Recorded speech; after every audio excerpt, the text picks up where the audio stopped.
is a Zerbinator Land production. Enjoy. Oh, let me get rid of this app. This disaster app. It works. It'll work when we work out the kinks. It does work. Right now, it's just kind of like, We're talking Voxer, and I can prove it because there you are, see? And here's your message. Oh, so Voxer is pretty much... What's up, dude? It's Lewis. Just chilling right next to you. No big deal. See, it's coming in. The phone is what was screwed up. Huh. Sorry about that. I thought it was my fault. No, everything's fine. It's just my HTC is from 2000 and, no teens involved. Just the 2000s. What's up, Kevin? Hey, man. Where'd you come from? Oh, I've been in your house for a while now. I wish I didn't see half the things I saw, but, I'm here now. How do present. This is the second time that you've snuck in into the house, and snuck in is a word. If you didn't have so many statues, I wouldn't be able to hide amongst them. That's true. Yeah. So I'm glad to see your arrival. Yeah, well, you didn't actually see my arrival. You saw me when I presented myself, when I wanted to be seen. Much like, I don't know, an alien species who has been here for years and years observing us and then only made themselves present when they wanted to be seen. Isn't that a little like omnipotous? I don't know if it's omnipotous, but it's definitely on the nose for this podcast. And I don't even know if that's a word, omnipotous. Is that a word? You went to college. I know omnipotent is a word. And don't ask me to define it, but yeah, it's definitely a word. Well, so you just appeared because you wanted me to see you. Yes. I ate some of the cheese from your fridge. I'm sorry. Also, I pet your cat a lot. You want to just record a show then? Yeah, let's do that. Here's Johnny. You can't handle the truth. For theater.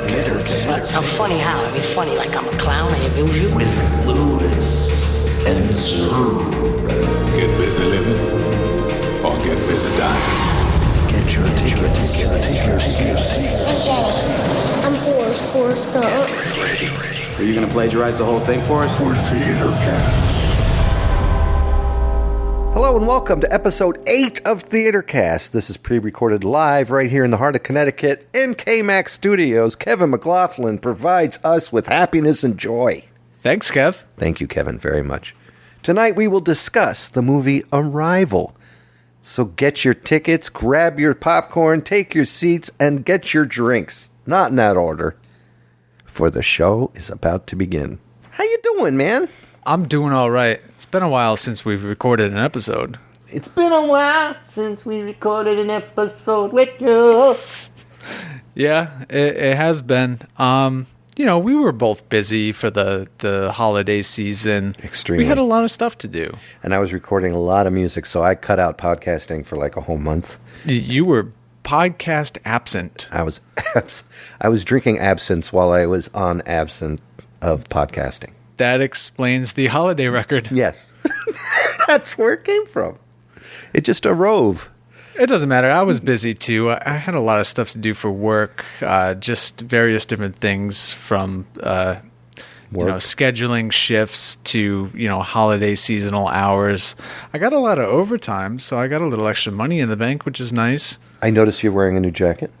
Yeah, I got myself a new jacket. It's denim, so I kind of bought a jacket that was appropriate for 20 years ago. But yeah, I got a new jacket at least. It's fine. You look good 20 years ago. Thank you. I do look good 20 years ago. And that's what's important. I just need to find a person that sees 20 years ago me and says, hey, I want to be with that guy. I want to be with that. I miss those 20 years ago. Or maybe even sees time non-linearly. Speaking of which. Foreshadowing. That was foreshadowing, guys. No, thank you. Metamorphical. No, but I have been good, and I have been listening to a ton of podcasts, a few of which have been yours. Thank you. A whole bunch more have been every other podcast out there. No offense. I've been listening to a ton. No, that's because I've just been doing a lot of work. I prefer if you only listen to my shows. Well, you actually do not have enough content to cover every hour of my day that I listen to podcasts. That's a good You point. produce a lot, an amazing amount. I'm not going to lie. But you lie to me. I listen to way too many podcasts. It's like my main form of media consumption. Second most being like streaming services like Netflix. But it's mostly podcasts because I'm listening to things while I'm doing other stuff.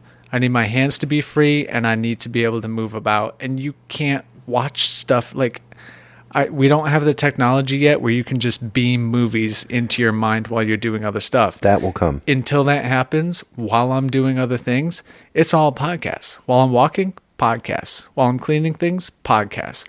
Sometimes while I'm working, podcasts. Don't tell my boss. You're allowed to listen to them while you work, aren't you? Oh, no, not at all. How do So you do don't tell my This is boss. why you have long hair.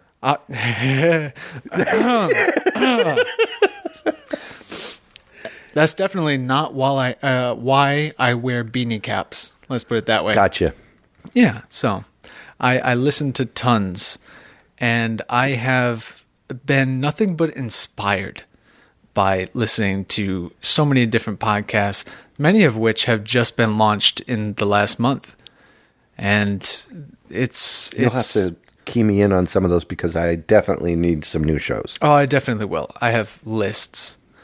But it has also inspired me to come back with a renewed sense of vigor for this podcast. That's true. Everyone should know tonight that this gentleman, since he is the first name on the ticket, this is really 90% his show. I show up just to push record and be a comical side effect to his genius. It is 90% me talking and 80% him recording. I don't know what percent that adds up to, but that'll be 170%, and then the other 30% to make it 200% is me being silly. I'm going to smell that in a second. But please know that tonight the sections are abundant, beautiful, and pretty awesome, and we're going to kick off a whole format written up by my buddy. Can I say this? Yeah.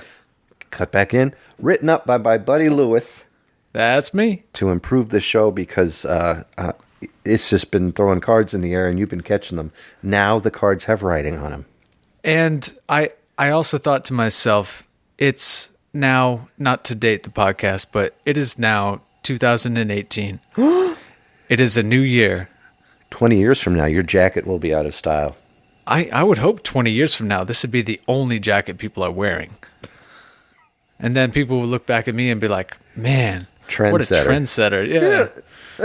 He was blazing the trails before anyone else. That's Denim right. jackets for everyone. But no, Shiny buttons. I thought to myself, let's mix it up a little bit. We had a break. I had plenty of time between our last suggestion for a movie and between our recording now that we could mix it up a little bit. Get rid of a section or two, add a section or two, streamline the whole thing, just make TheaterCast that much better. So it's going to be a little different. And it's for you. We're going to make you so proud of us that you're going to want to send us money, which you can do at a donate section of the Zerbnatorland Productions page. Yeah. And if you don't want to do that, then you could even just, leave us some nice comments or a good review or something. Do that, please. We would love to get some input, and we will give the output. And if you want to send me fan mail, send me fan mail. Send us pictures of your denim jackets. Send us pictures of your denim jackets, please. I don't want to be the only one. Blazing a trail is a very lonely thing to do. I should have broke mine out, and then you wouldn't feel so bad. You have one? No. Oh, get out of here. Okay. Come on, you shop at Goodwill. You should have like 6. It's true, I should. Well, hey, it's time to kick off our show, and of course we spoke of it already. We're going to talk about the movie Arrival, which came out in 2016. Let's kick this puppy off. Or was it 2017? Yeah, it was November 2016. Yep. I screwed it up from the top, didn't I? No, I just get confused. It's 2018, isn't it? Aye. Oh my god. Time flies when you're doing other things, Paul. Why are we both getting old? Can we cut that out? No. No. We were sound like the Beatles. I thought maybe you'd go, I think it's because of the time of year it is. And we are talking about the movie Arrival. That movie came out in 2016, in November of 2016, to be more precise. Would you consider this a Christmas-esque movie, one that they were so proud of to put out at Christmas season? I would say that it is a holiday season movie, to say the least. It definitely came out at a time when a lot of people were thinking about the holiday blockbuster movies. And it, for all intents and purposes, can be considered a holiday blockbuster. That's good. I would say. I would think the title alone has to do with Christmas presents. Oh, as in it arrived around the holidays? Exactly.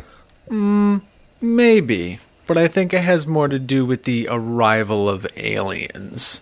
Oh, that's not Christmas. No, not Christmas. That's Thanksgiving. Nobody has According to the Native Americans. Nobody has yet to convince me that Santa Claus is not an alien. That's true. I mean, that dude's flying around on a flying sled. He's got presents to go. Slims down chimneys, even if you don't have one. Yeah. Ooh, he's on to something. He's an alien. Oh, Santa Claus. He floats with glee with them reindeer. He's part of the Santa Clausians from North Polia. Yeah, the Clausians. North Polia. Hey, what's this movie about? All right, let's talk about what this movie is about. You saw this movie. Mm-hmm. In fact, you were catching up on this movie today, weren't you? Yes. And I watched it again for probably the third time yesterday. A fourth time yesterday. You're a fan of this movie. Big time. I enjoyed it the first time I saw it. I saw the movie in theaters when it first came out. I enjoyed it then. And then when it came out on DVD, I saw it again. Mm-hmm. And then I purchased the movie. Okay, so yes. And then I watched it 2 more times. So yeah, that would be 4 times I've seen the movie. I've seen it on Hulu. I respect the movie very, very much. I would love to own it. And I don't want to go into too much about how much I love it until we talk about it here. But this is one of those movies that does not fall into any average alien movie that I've ever seen in my entire life. It doesn't. There's a lot of what they call first contact movies, right, where aliens come down, freak out all the humans. Jodie Foster shows up. Yeah, the movie's about how we respond to the aliens showing up. This is one of those movies, but it's not done in the typical way. Right. It's not a military movie. This isn't what was that movie where aliens came and Los Angeles had to kill? Oh, Mars Attacks. Jack Nicholson's This is definitely best work. not Mars Attacks. It's also not, Defend LA or whatever. Oh, Battle Los Angeles. Yeah, that was another. It was just, a military movie where they wanted to fight aliens. This is not Independence Day, where the aliens came down and were like, we're going to kick your ass. And America was like, not if we kick your ass first. Right. Yeah. None of that. It is not. This is aliens coming down peacefully. And then we're talking to them. Because this movie is actually a movie about communication. Very well said. It's not a movie about very well communicated. A conflict that we have with an invading species. They aren't coming down here invading. These are, how would you say? I would call them Star Trekians. Very much so, in the sense that they come down peacefully. I would say even more so, they come down like ambassadors. Very, very true, because these guys are like the head of the battalions. No, I don't want to use the word battalion. I shouldn't have said that. Let me retract that statement. Oh my God, I just went back in time. Sorry that was weird. Sorry. Oh, and your jacket changed. No, it's not denim anymore. It's a hoodie. It's but it's corduroy. Did you know, really quickly, that they have corduroy pillows?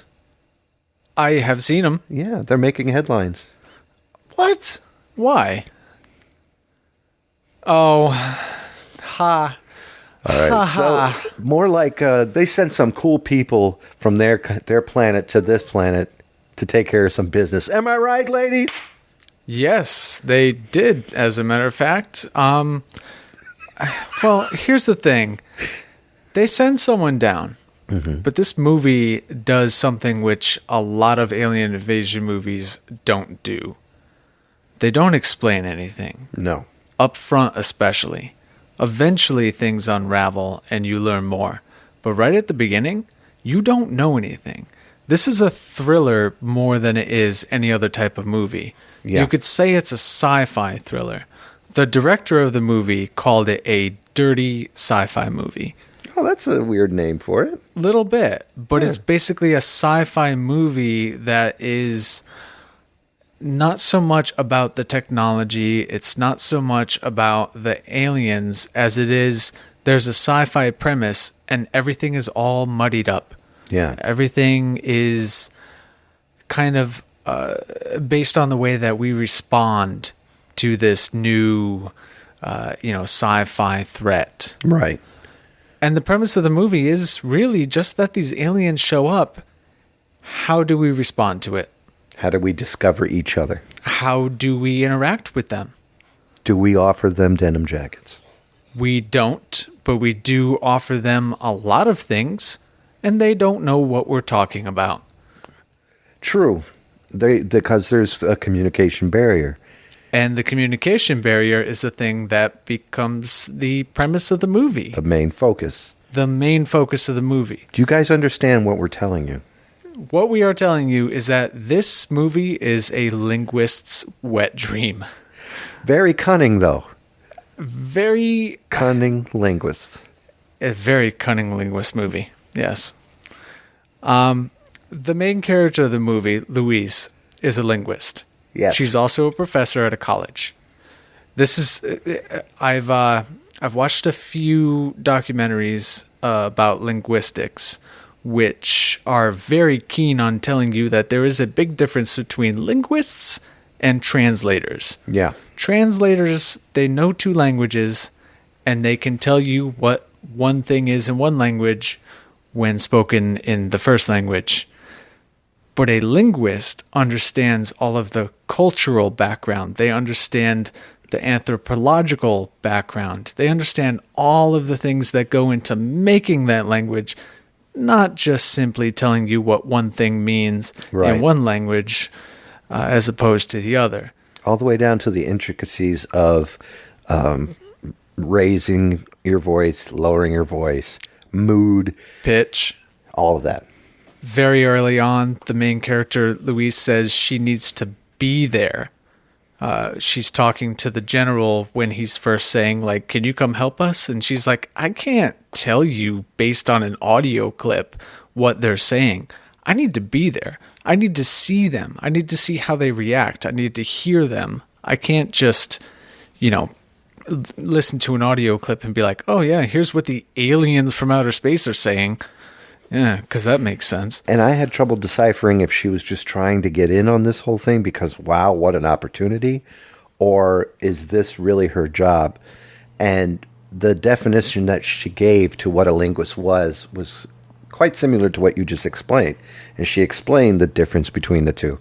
And that gave her much credibility, and it was well played out theatrically when she did that role. I think just her enthusiasm and her straightforwardness spoke volumes to the fact that she was intrigued and that she was very much a professional and an intellectual. Yeah. She not only and it's intrigued, Lewis. Yeah. Sorry, go ahead. Should I leave? She wanted the opportunity to do this out of a sense of curiosity and out of a sense of being able to expand her own knowledge. And can you imagine the conversations at dinner parties after all this? I don't think it was a mistake that she wanted to become a linguist. Yeah. She probably gets off on just like looking at people and hearing them speak and being like, I know what you actually meant. Yeah. I heard what you said, but I know what you meant. Yeah. Yeah, buddy. That's why she was single. I assume she's been single forever, basically, since high school. She might have had that one awkward boyfriend, but then that boyfriend dumped her, which never happens. Boys don't dump girls. I'm fairly certain that doesn't happen. Really? Yeah, no.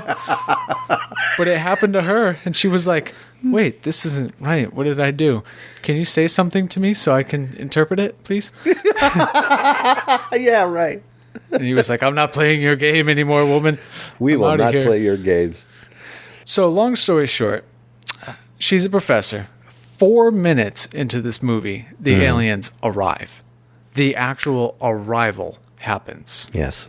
She's teaching classes at this college, and all of a sudden, everyone is distracted by text messages and TV reports, all this other stuff.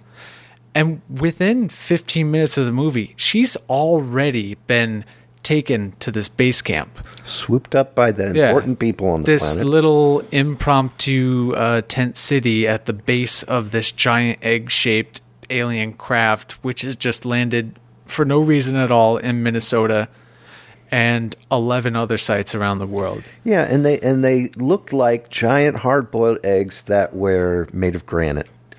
Yeah, big rock eggs. Dark granite. Granite's more white than... Obsidian? No, not obsidian. Pumice, maybe. Pumice stone. Yeah, just very, very dark stone. It has a lot of texture to it, even though it's supposed to be an alien spaceship, which you usually think of as being, very sleek. You could have very smooth feet rubbing your feet on these pumice alien ships. These alien ships may have actually been pumice stones for a much larger alien species. Mm-hmm. Exfoliate, my friends. Go on. You could exfoliate a planet with these things. True. But anyways, 12 of them land around the world. One in Montana, I believe. Right. And honey, come look here. I've seen it. I've seen it. And the eggs are up in the sky right now. I've seen it right there. This is Minnesota, not Tennessee. Oh, Minnesota. I'm sorry. Where did you think Minnesota was? I thought you Have said you Montana. seen a map recently? Minnesota is more like, oh yeah, there they are. They're up there again with the eggs in the sky. Yeah, they go up there and they're like, they came for our cheese.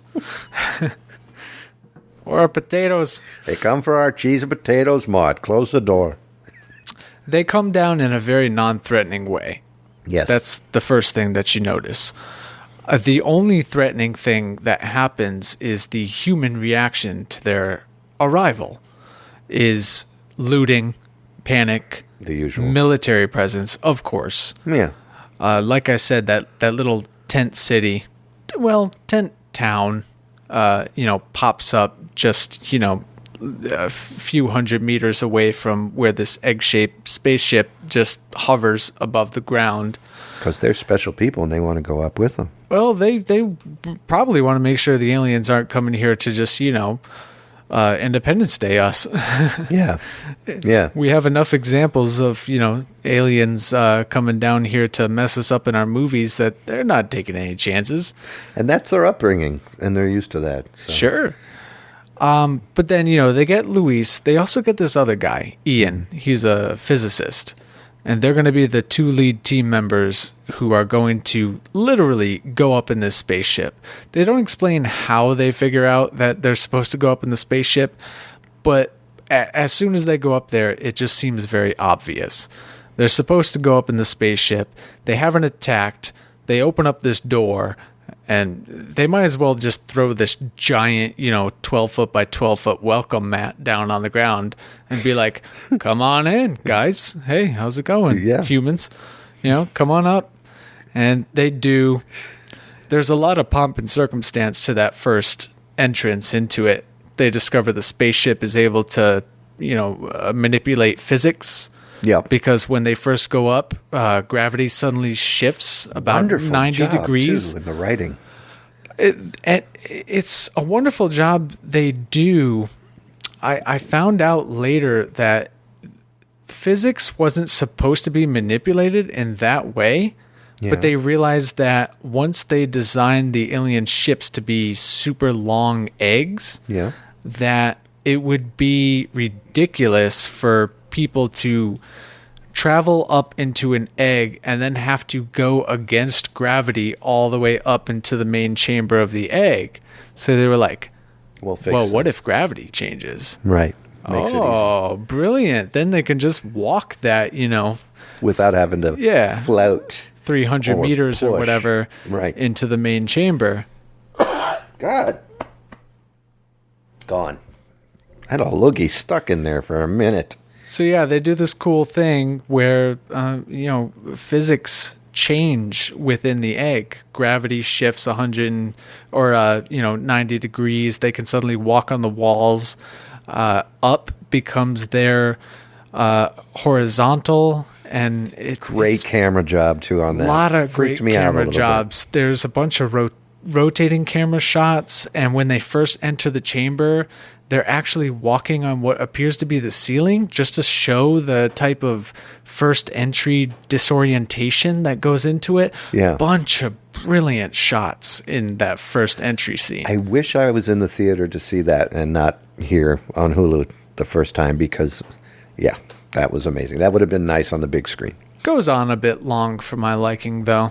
Oh, Just saying, they probably could have done that whole thing in about a minute, but it seems to go on for like 3 minutes, showing 4 off a minutes or little so. bit? Little bit, yeah. filling up the time so they get a little bit more pocket change. Possibly. Maybe just I'm sending an email scathing. do it up. Maybe you'll get a response. Hopefully, yeah. Long story short, they make, or the two main characters of Ian, the physicist, and Louise, the... I know how I remember it because it sounds like your name. Oh, yeah, I guess. I don't relate to her for that reason at all. But yeah. So Louise the linguist and Ian the physicist, they are our main protagonists. They are also scientists, which isn't a thing that's done very much in movies. You don't see scientists be the main characters unless they're like an Indiana Jones type. Like, oh, you're a scientist, but also you know how to shoot guns and jump gaps and defuse bombs. They don't know how to do any of that. They use their actual professions to communicate with these aliens. And the next big chunk of the movie is just that. See how it's done. They eventually communicate with the aliens. There's a lot of times in a movie where the smart guy, the scientist, will say something really complicated that 10% of the viewers or listeners or whatever will understand. And then another character will say, hey, what the hell does that mean? Or, explain that in English. Yeah, layman's, please. Yeah, layman's terms, please. And then they'll give like the stupidest, simplest example. This movie only does that like once or twice. And it's a movie about deciphering an alien language and discovering their purpose on the planet. So for them to have only done it once or twice is a great filmmaking feat. You have to pay attention, but at the same time, they are communicating the communication skills in the scientific way very well. Yes, they are. And it's a communicative movie about communicating in a communicative manner. Lots of communication. Talk. Yes. I think it plays to the idea that you need patience and you need to be able to communicate with one another. Right. And you need to be able to communicate with the aliens. Mm-hmm. And you need to not only understand the aliens, but yourselves. And you also need to understand the situation. And never give up. And you need to not be an asshat. Asshat. Oh, what is an asshat? Communicate that.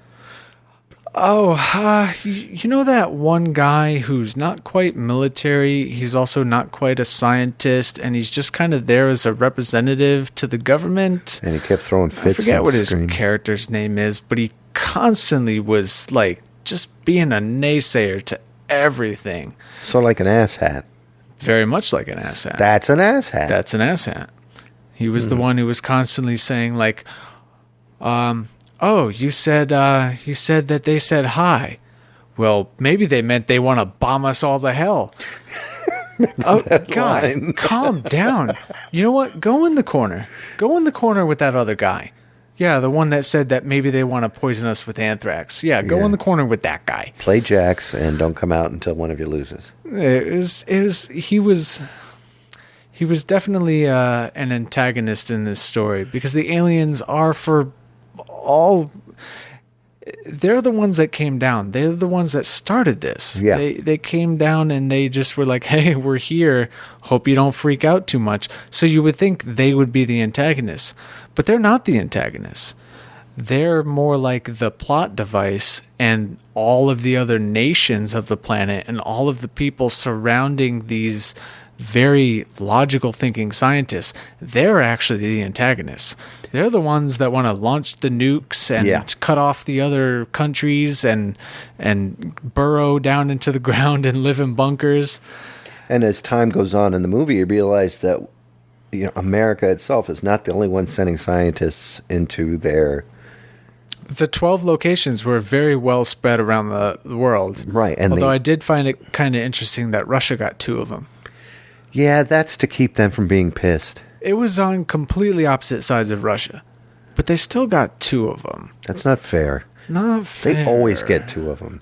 It seemed like they were doing nothing but following in the movie anyway. Yeah. It seemed like the 2 main powers in this movie were the United States and China. Very much a sign of our times. Yeah. If you're listening to this 10 years in the future, to an archived episode of TheaterCast, we hope Zhongong Phil lets you listen to it. And first of all, thank you. That's awesome. Thanks for listening. Definitely. But also, at this point in history, the 2 main superpowers in the world that everyone's kind of watching and following, listening to, the United States and China.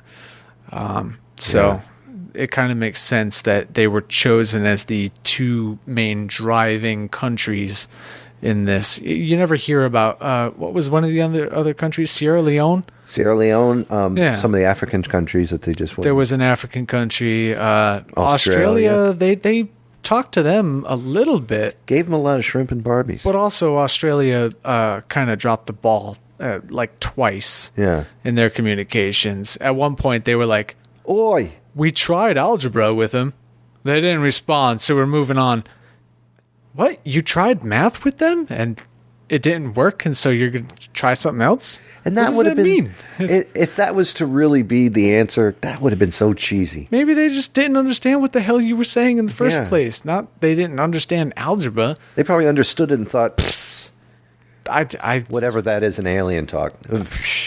I just find it absurd. They didn't travel across the cosmos in a giant egg and visit us to try to teach us a language just to be like, algebra, what's that? I don't know. I just got in my parents' car and started driving. They're from California. They're just teenagers is what it turns out to be. It's just a fraternity of teenagers like, hey, guys, I found another planet. Let's go down there and mess with them, huh? Dude, I'm totally on board. That's what we're going to do on spring break. Let's communicate. We go down there. You know what, guys? I got an idea. Let's show them circles. They'll freak out for weeks. Let's screw up their crops. Remember a couple years ago when we went and we made all those circles in their crops? Let's go back and just show them circles. They're going to freak out. They'll think that they're special. They're really not. Alien frat guys. And here's the thing. Yes. They do eventually decipher the language. They do decipher the language, and specifically, she deciphers the language. Because everyone else makes a lot of progress on the language, but she has the actual revelation. After a bunch of setbacks, both from the military restricting her, but also just people refusing to believe what she's telling them. Yeah. Or just resisting in general from the public who's been constantly freaking out. As you can see, lots of news reports, all that other kind of stuff. And everybody's getting impatient. All the other countries are getting really figure impatient. It out. Yeah. And I think they give that to her. We need to put some kind of warning right here. Can you make a sound effect, like a siren, Something like that, because there's about to be a big-ass spoiler alert right now. She figures out what the language is. And the language is not just a language. No. But it is a way to perceive time. That is The very language allows her to perceive time in a non-linear way. She can actually perceive things in the future and in her present from the point when she learned the language as if they are all happening at the same time. And this is the device which eventually allows her to diffuse the situation which is brewing to an almost apocalyptic manner. Thanks, Between China. all of the different places which have these alien ships. Yeah, that's very true. Yeah. Do you think that when the aliens came down, they knew what was going to happen before anything happened? I think that they did. And I think that they just accepted it. Because there was a point in the movie where once she realizes that she can perceive time and all of the events which have been occurring in her mind. A family? A family which doesn't exist yet. Right. A tragedy in her family which hasn't happened yet. Right. And all of these events which occur after the resolution that is the climax of this movie. Once she realizes all those things happen, she comes to the realization that not only shouldn't she change it, but she really can't, because it's only a perception of time. It's not an interactive. It's not a traveling through time. Right. It is just a viewing of all of time as once. it is. And the thing that she says, which eventually diffuses the situation between all of the countries and all that, it not only already happened, but it was always going to happen. And there's a huge subplot, guys. If you are Haunting. emotional at all, oh boy, You okay, Louis? bring some tissues. Louis, don't cry. I'm not gonna cry, man. Don't do that. I'm not gonna do it. Your denim's going to get wet. I don't want to make stains on my denim. But guys, Hold it in.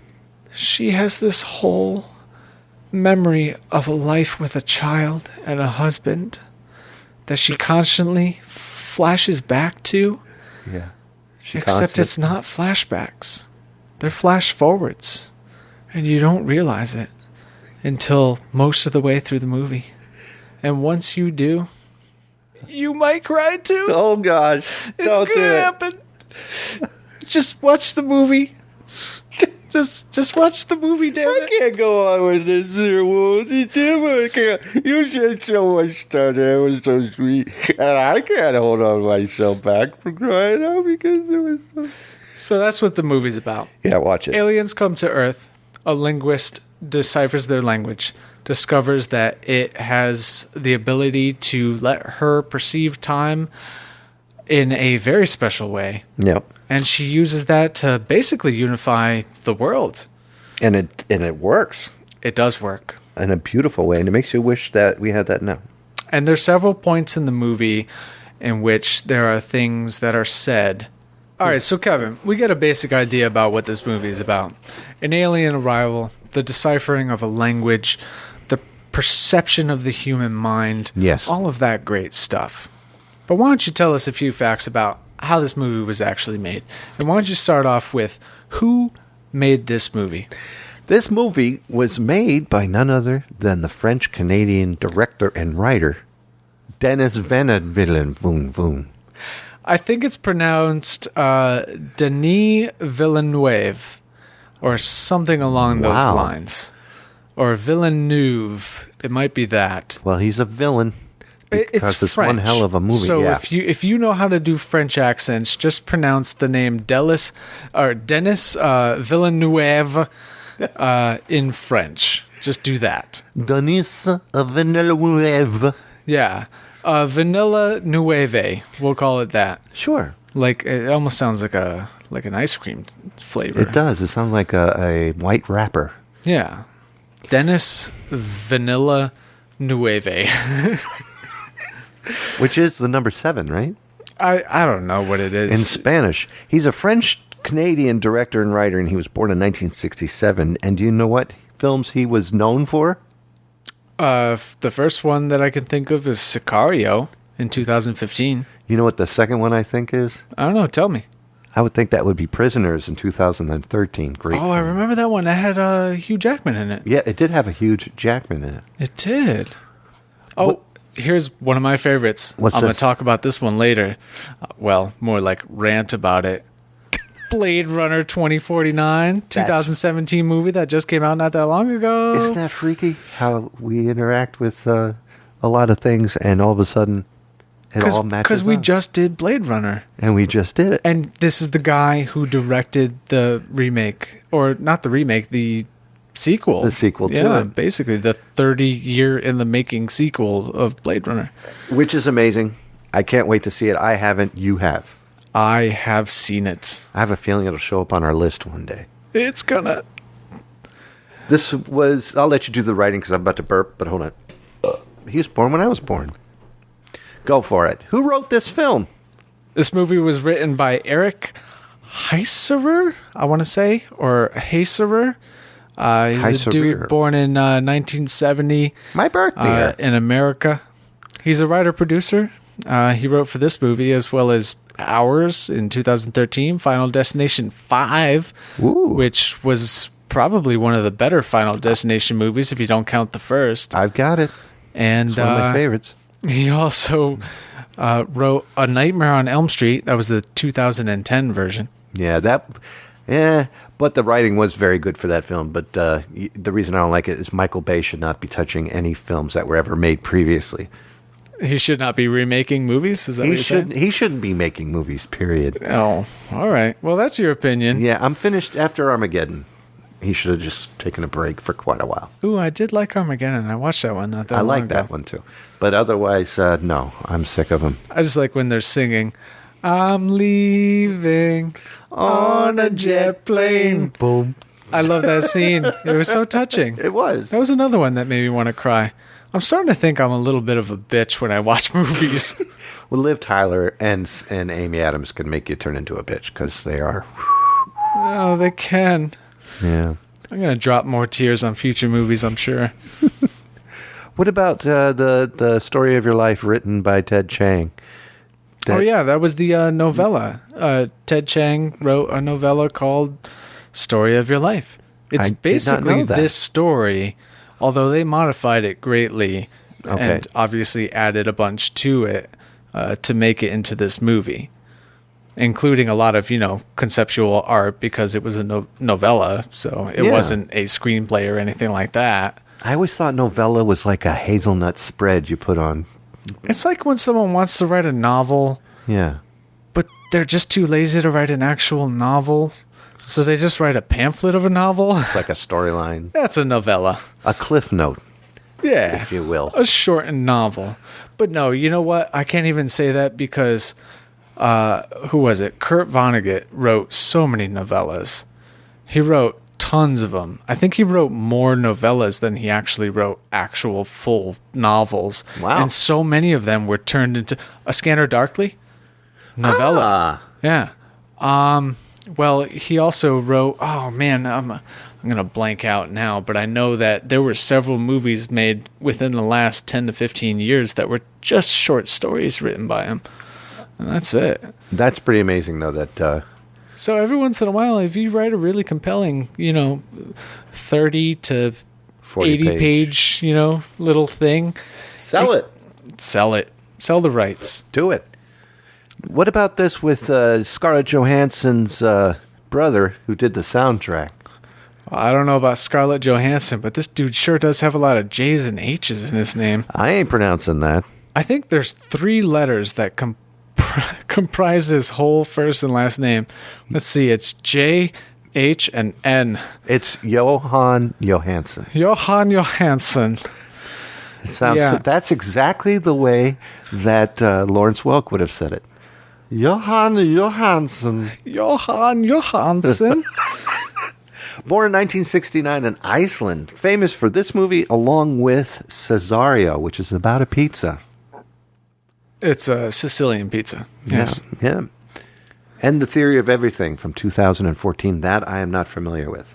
He scored a few more things as Okay. well, but it does seem like in like the last 5 to 10 years, a lot of his movie scores, soundtracks, and music offerings did kind of align with the same studio and with this particular director. I did like this music very much. Oh, the music in this was great. And I felt that it was very similar to music that I'm going to get into a little bit later. Okay. Moving on, though. Hey, who stars in this movie? You take the first one. No. Tell me who the main star of this movie was. Good old Amy Adams. Oh, I loved her. She was great. I love her, period, in anything. She was born in 1974. She's just a baby.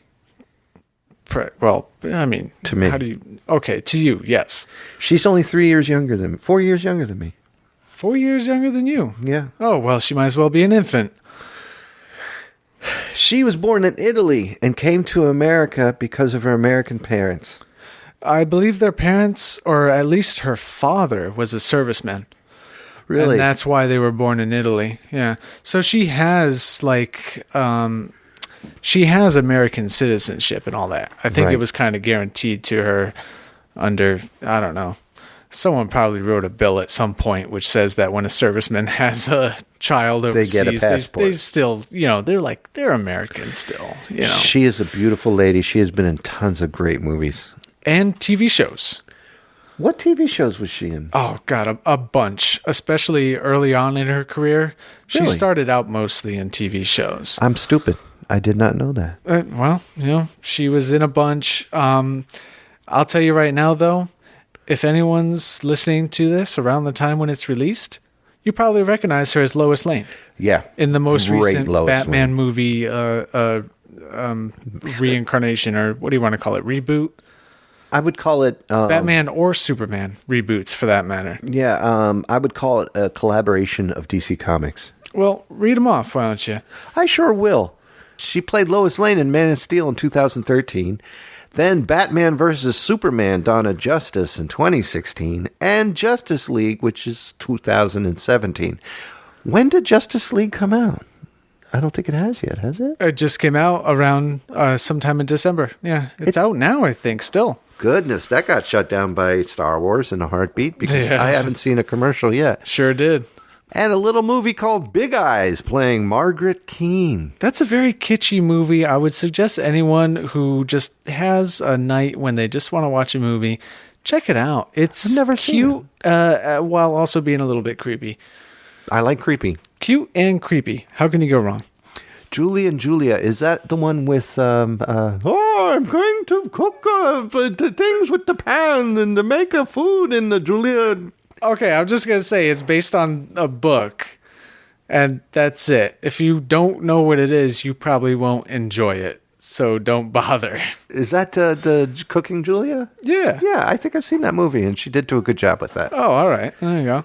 She was on the TV series The Office from 2005 to 2006. I remember now. She played Katie. She played Katie. I didn't even think of that. She had a bunch of other parts, too. I'll say she has other parts. Hey, oh, hey. Tell me a little bit about this Jeremy Renner folk. All right, Jeremy Renner. He was born in 1971 in the United States. He's a good guy. And he plays the physicist Ian Donnelly in this movie. He's like, I guess you would say he's the second banana to Amy's character. What would Amy's character be? Oh, she would be first banana. Okay. Yeah, he's second banana, she's first banana, and everyone else is just like rotten bananas. I would think she'd be more of an avocado. No, she's definitely like a nice, solid yellow banana. Yep, 100%. All right. She drives this movie.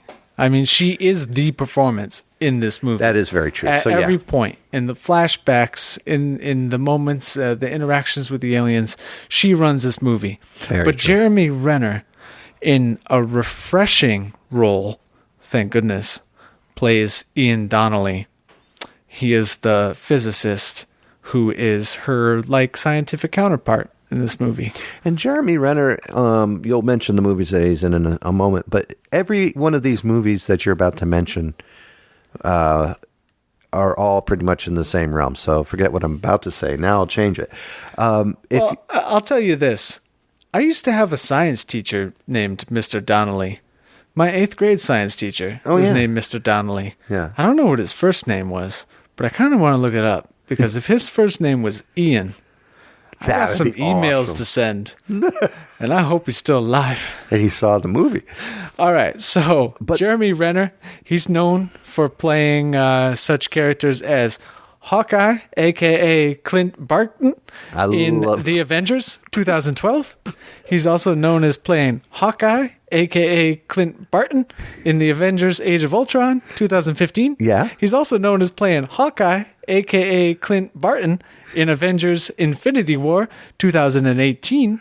He's also known as playing Hawkeye, a.k.a. Clint Barton, in Thor 2011. Oh, but also he's known as playing Hawkeye, Clint Barton, in Captain America Civil War 2016. I'm glad you said AKA because I really thought it was Hawkeye Aka Clint Barton. He's also got some other parts, like some dude named William in Mission Impossible Rogue Nation. Every character that he plays, though, is different. I mean, you know what? They're a little bit more grizzled, I think, as the years go on. Just slightly. Yeah. But his character in Rogue Nation was much different than what he just did in Arrival. And those are much different than when he's playing Clint. Because when he's playing Clint, that's a different character. If you're paying really close attention in Arrival and Mission Impossible Rogue Nation, he doesn't use a bow and arrow. I don't know if I saw that, but I'll have to watch him again. Okay, pay close attention and you'll notice the distinct lack of a bow and arrow. I will. I'll see if it's there. I also have a tiny little bit of trivia here. When I was looking through their filmography, both on Amy Adams and Jeremy Renner. Yeah. Amy Adams was in an episode of Buffy the Vampire Slayer in 2000. What? And Jeremy Renner was in an episode of the TV series Angel, which is a spin-off of Buffy the Vampire Slayer, also in the year 2000. I don't know if this means that they ever met at any point in time.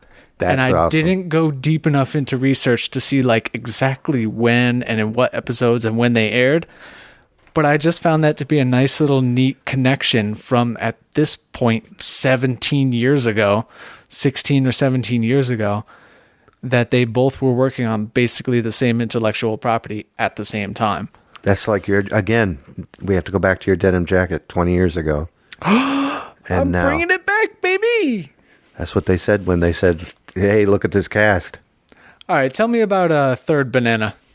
Third Banana would be Forrest Whitaker. He was born in 1961 in the U.S. and known for this movie as well as Southpaw in 2015. I know him from Rogue One. He had a part in Rogue One, but it was such a minor role.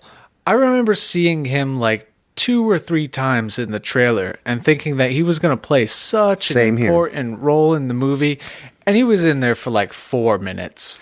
That is sad, but I tell you what, it was a great character, and there is a certain thing about Forrest Whitaker that he does in every film. It's like a certain look. It's like what you get from Cuba Gooding Jr.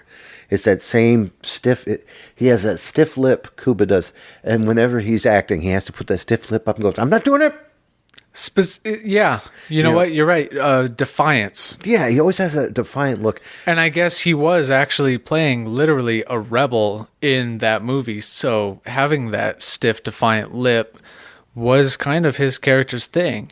But he did it well. It wasn't the same old Forrest Whitaker. It was like I was looking at a whole new actor. The performance was great. Yeah, I guess my it really argument was. is not against Forrest Whitaker. It was against his over portrayal in the previews that we got for that movie. I thought he was going to be a major character. And they should have given him more. In a brief moment at the beginning of that movie, and then a little bit later in the movie. 3 minutes in the mid. He, spoiler alert, died.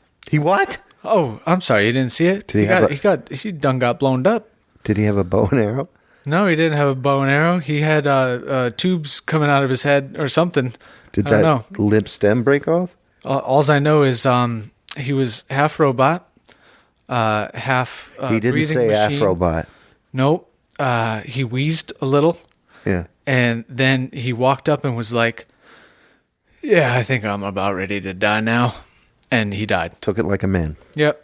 That's all paraphrasing, by the way. Shorthand. Let's mention this too, though, because Forrest Whitaker has been an actor that's been around for quite a while, and Longer quite than a good I've been actor living. in several different roles. Yeah. Many of which are supporting roles, and many of which are leading roles. But he got an Academy Award in Lee Daniels' The Butler when he played Cecil Gaines. Yeah. And he's been in like a million other things. It's true. He did.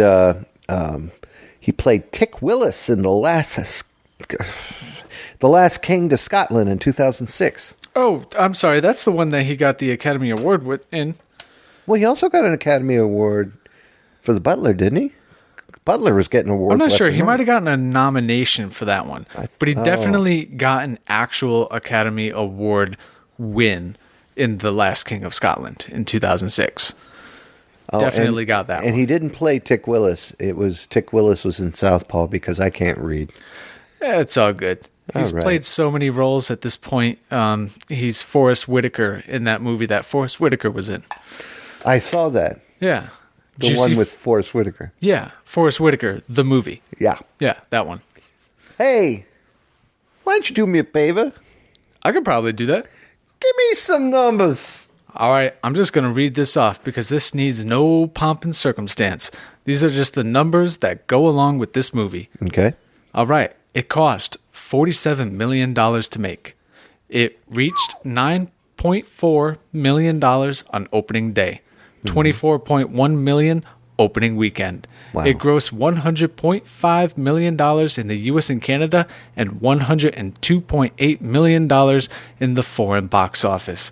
That's $203.4 million total, more than quadrupling its cost. Beautiful. Filming took 56 days starting on June 7th, 2015.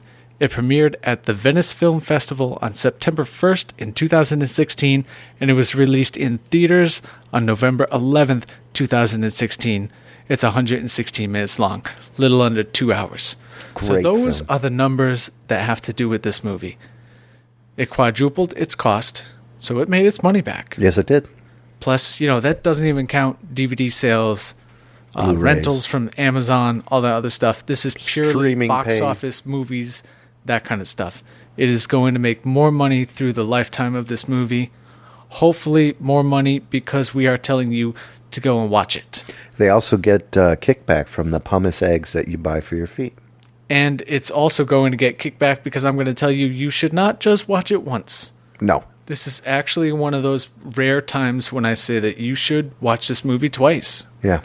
It's one of those movies where the first time you watch it, you are going to be... It has a twist.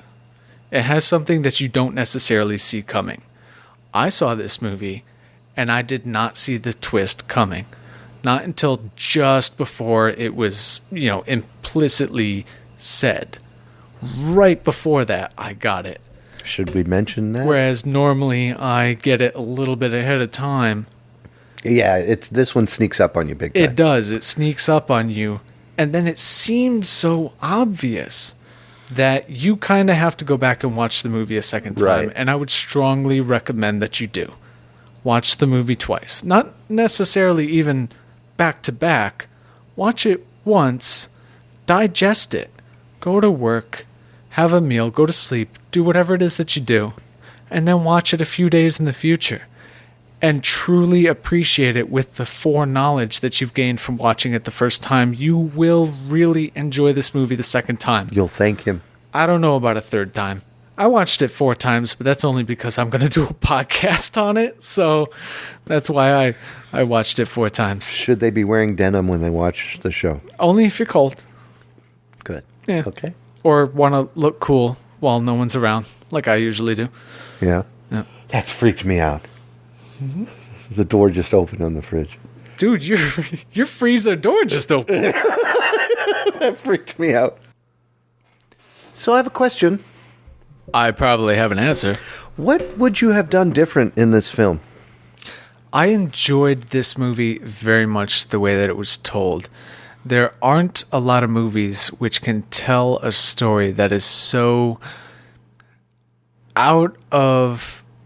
Well, I don't want to keep on using the term nonlinear, but it really is nonlinear. That's the whole point of the film. One of the first scenes in the movie is something that you think is a flashback. It's something you think is the main character of Louise remembering something from her past, which is going to influence the way that she makes decisions in the future.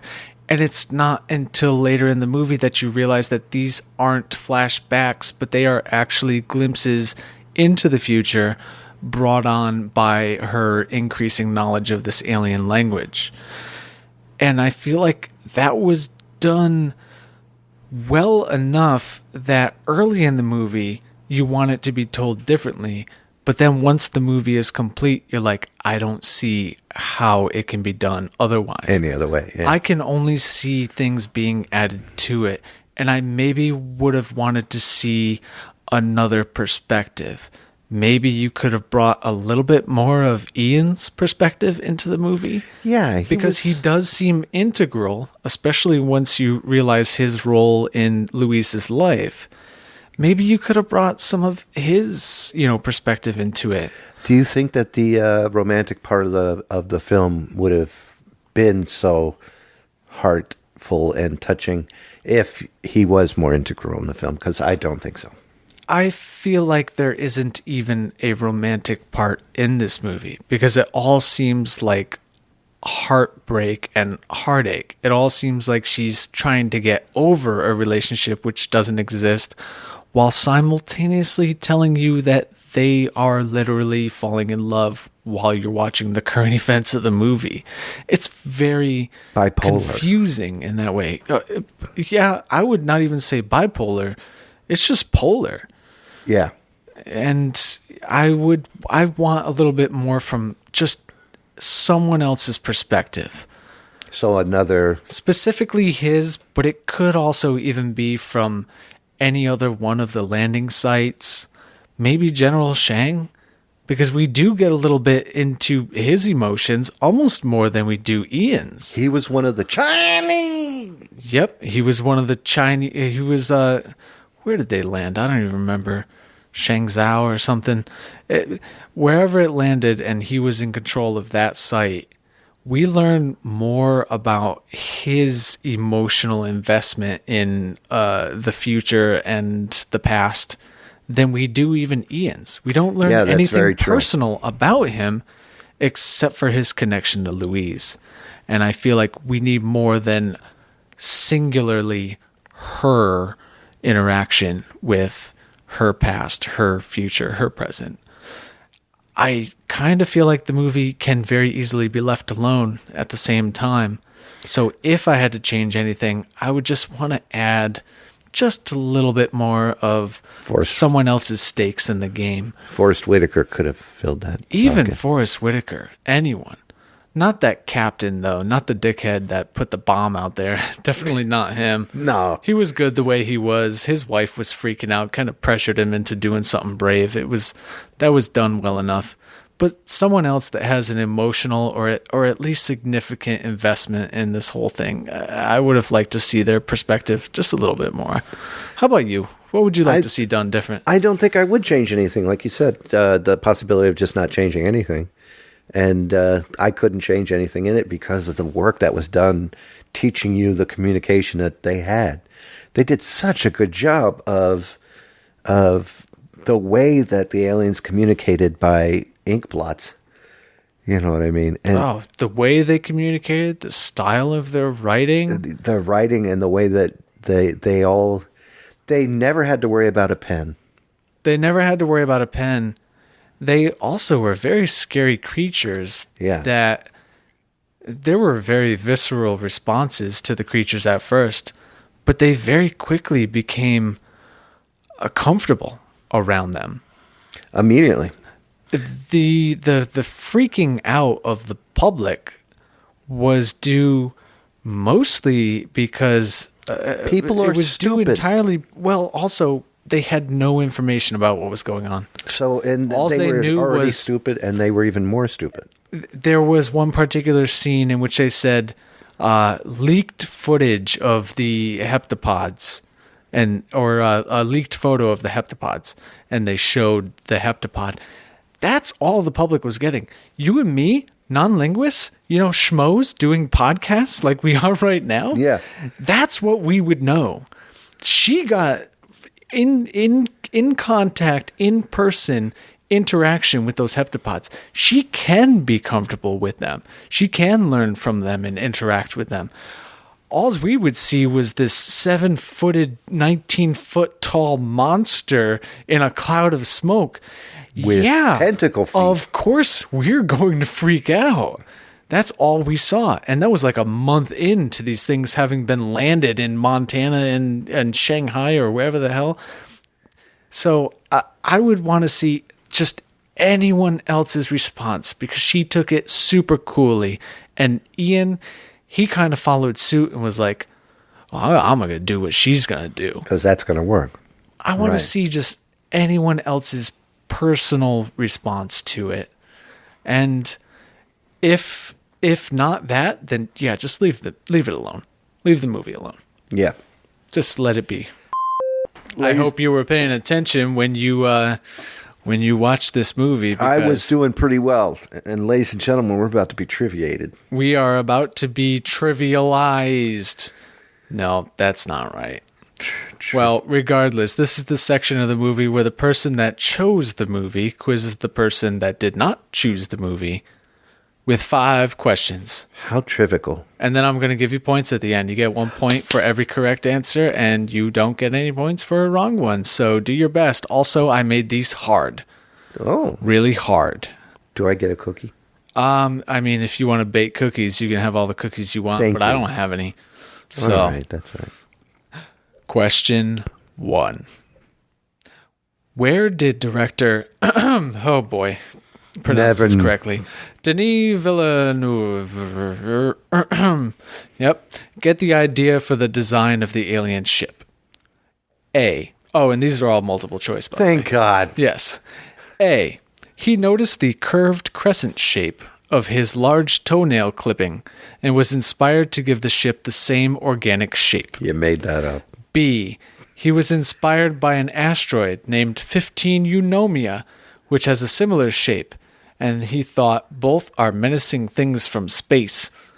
C. His assistant was taking out her contact lenses, and when he saw the shape of them, he thought designing the ship after something that helps humans see would be poetic. C. C? You think it's C? I think it's C. You think he saw someone's contact lenses and thought that it would be a poetic thing? I think so. Okay. Incorrect. B, isn't it? It's B. Yeah, I had B in my head. He did. He was doing a lot of research on like how he should make the ship look, and he happened to find an asteroid that had a big old dimple in it. He was like, oh, I can make this kind of like egg shape with a dimple in it. That seems somewhat menacing. And so he decided to make it like that. A was good job on your end. A lot of these are going to have one that's obviously not right, so it's kind of going to be 50-50. Okay. A logogram is a single written character that represents a word or phrase. The written circle language of the heptapods in Arrival is an example of this. Which of the following languages is not an example of logography, which is logograms? Okay. So again, a logogram is a single written character which represents a whole word or phrase. Right. Japanese kanji, A. Mm-hmm. B. Egyptian demotic. Or C. Arabic. C. C. Arabic? Yes.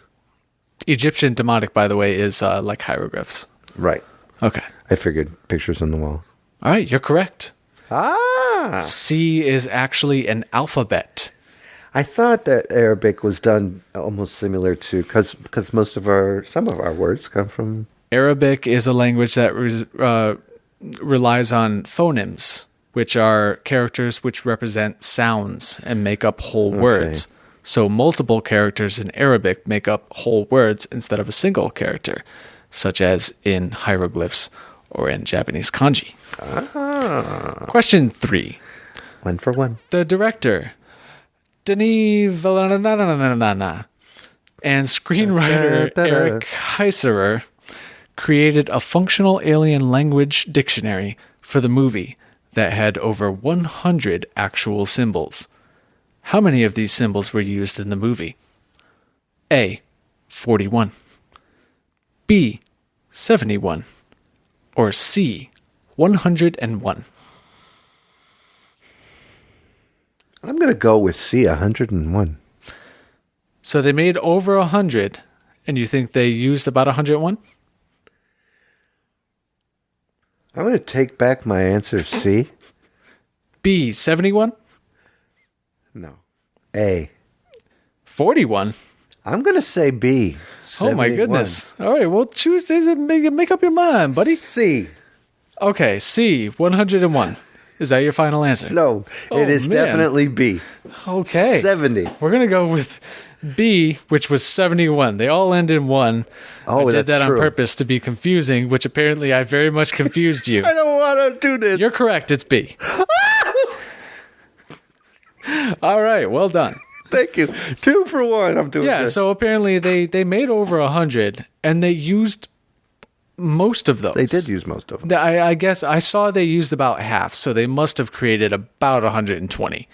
Wow. It only ever said they made over 100, but I saw multiple sources stating that they used about half, and I saw a lot stating specifically that 71 symbols show up in the movie. It's pretty damn cool, the guy who was in charge of that puppy. They consulted several artists, but it was mainly the screenwriter and the director that created this language. Awesome. Very awesome. Question 4. All right. In the scene where Louise writes the question on the whiteboard, there is a long equation above it that Ian doesn't want her to erase. Okay. What is this equation? Do you remember the scene? Do you remember? Vaguely. Yeah. The general is like, giving her grief. She writes a sentence. What is your purpose on Earth? Yeah. On the whiteboard. I think that's what it said. Or why are you on Earth? Or something along those lines. And she's erasing the whiteboard, and Ian goes, "Oh, not the top part." And then they show the whiteboard, and there's just this jumble of equation on the top there. Yeah. And then she writes her sentence in between. Now, I don't expect you to have memorized or recognized what the equation was. Okay. But I'm hoping that you can just use context clues to determine what the answer of this question is. I'll try my So, best. What was that equation at the top of the whiteboard? Was it A, a nonsense equation that when calculated alphanumerically spells out arrival? Was it B, the standard formula for entropy, aka the arrow of time? Or C, a working of the Dirac equation, which is an equation which brings together quantum mechanics and relativity? I think C. You think it's the Dirac Yep. equation, Relativity and quantum mechanics. relativity, and quantum mechanics? I kind of do. Okay. You are incorrect. I was really hoping you would hear the arrow of time and choose that one. I kind of Since it very much has to do with the arrow of time. Yes, the standard formula with entropy, which describes how everything reduces complexity until in time. Yeah, it degrades. Everything eventually does. Yeah. The so-called heat death theory of the universe. Yeah, that whole nonsense. Entropy. It is nonsense because gravity is the main reason, isn't it? Well, I think it just For has Earth. to do with the interaction of molecules with one another that over time results in a unifying of energy over the whole expanse of the universe. I knew that. Yeah. Boy, we're nerds. All right, so you've got 2 wrong and 2 right. This is your chance to come out on top, or my at least chance. 60%. You can get a D at this point. My chance to steal. All right. And this one is not a weird science, nerdy nonsense question. It's one I hope that you're going to get right. Montana is the alien arrival site in the USA. True. Sorry. Which other film uses Montana as the site of first contact with extraterrestrials? A. Star Trek First Contact, 1996. B. Contact, 1997. Or C. Close Encounters of the Third Kind, 1997. All of the above. Or 1977, I'm sorry. I'm going to go with Star Trek. Star Trek First Contact? Yes, sir. You are correct. Yeah. When the Vulcans first come down, that whole thing with warp theory. Yeah, he does that first successful test of the warp drive, and I forgot his name. Yeah, but they oh man, I'm forgetting now too. Zephyr Cochrane. Yep. He old does Zephyr. that. He does that test drive, and the Vulcans land in Montana, where apparently that's a battleground in World War III or whatever. He's a great warden in other movies too. You are correct, though. Yeah, Star Trek First Contact, Thank you. 1996, also has a first encounter in Montana. So congratulations. Thank you. You got 3 out of 5 correct. Okay, so that gives me a C+. So next week, when you formulate your trivia quiz Right. against me, I mean, you can make them easy if you want me to get them all right, or you can make them just as hard as I did this week, because I was trying to stump you. Well, we come to the finale of the show, which is probably going to be my favorite part of every single show that we ever do for the rest of time. Oh, boy. Ladies and gentlemen, Lewis is going to describe the movie poorly and hopefully 60 seconds or less. Yeah, this is a section of the show called Lewis Describes a Movie Poorly in Hopefully 60 Seconds. If it goes over, deal with it. If it's under, suck it up. So I wanted to do the movie Jingle All the Way as an end-of-the-year Christmas movie because of the absurdity of the movie and because it's just one of those movies that affected me as a child because it came out in 1990. But both of us were super busy, and I'm not upset that we didn't get to do it because I realized I can describe this movie very poorly in just 60 seconds. So, here we go. This is Lewis Describes a Movie Poorly in hopefully 60 seconds. You just tell me when to go. You go, dog. All right, so Arnold Schwarzenegger and Sinbad, they're in a movie together? Oh yeah, it's the 90s.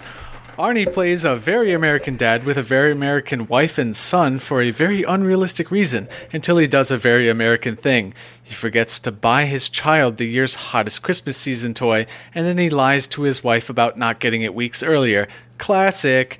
He travels to many stores for the elusive Turbo Man doll to be thwarted by masses of consumers possessed by the need to show their children material goods. Sinbad is a disgruntled postman who also needs to get his son a Turbo Man doll. And what can go wrong there? It's not like at one point Sinbad will become a terrorist threatening the police with a real mail bomb, right? They both go from one location to the next, failing to secure the toy. All the while, Arnie's wife is at home being sexually harassed by Phil Hartman. When all seems lost, Arnie yells at Phil to put that cookie down. No!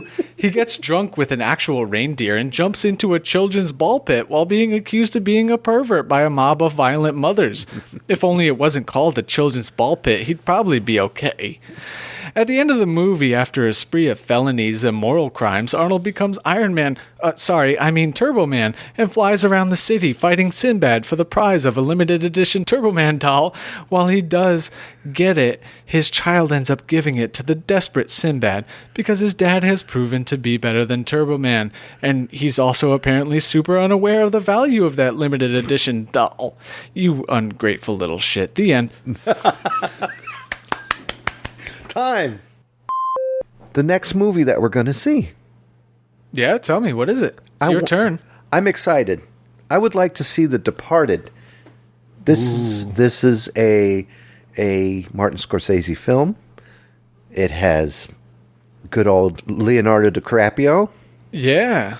It has Matt Damon. Ooh. It has... Is that a burp? No, did you hear a sound? Yeah, I heard a right before you said it. It was like in my throat. It wasn't even. Nothing came out. Okay. Matt Damon. Matt Damon. Ooh. It has Mark Wahlberg. Mark Wahlberg. Yeah. It has. Can you name anyone else I'm hot and bothered over? Oh gosh, the guy who hosts Here's the Thing. Be Still My Heart. Do you know who it is? No. I can't remember. I'm trying so hard. Well, who's the one who plays Trump on SNL all the time? Tina Fey. Trump. Oh, I'm sorry. Baldwin. Alec Baldwin is in this. The next film will be Departed. I will have a quiz for you. Lewis, thank you again for another outstanding performance. Oh, I love it every time. I do too. This is fun to do. Thank you again. Please join us next time when Lewis says, Hey, who laid this big egg in this field? Hey! Please visit Zerbinator.wordpress.com. Visit Zerbinator Land on Facebook, Google+, and Twitter. All shows available in iTunes, Stitcher, RSS download, and Google Play. Thanks for listening. Have a good night.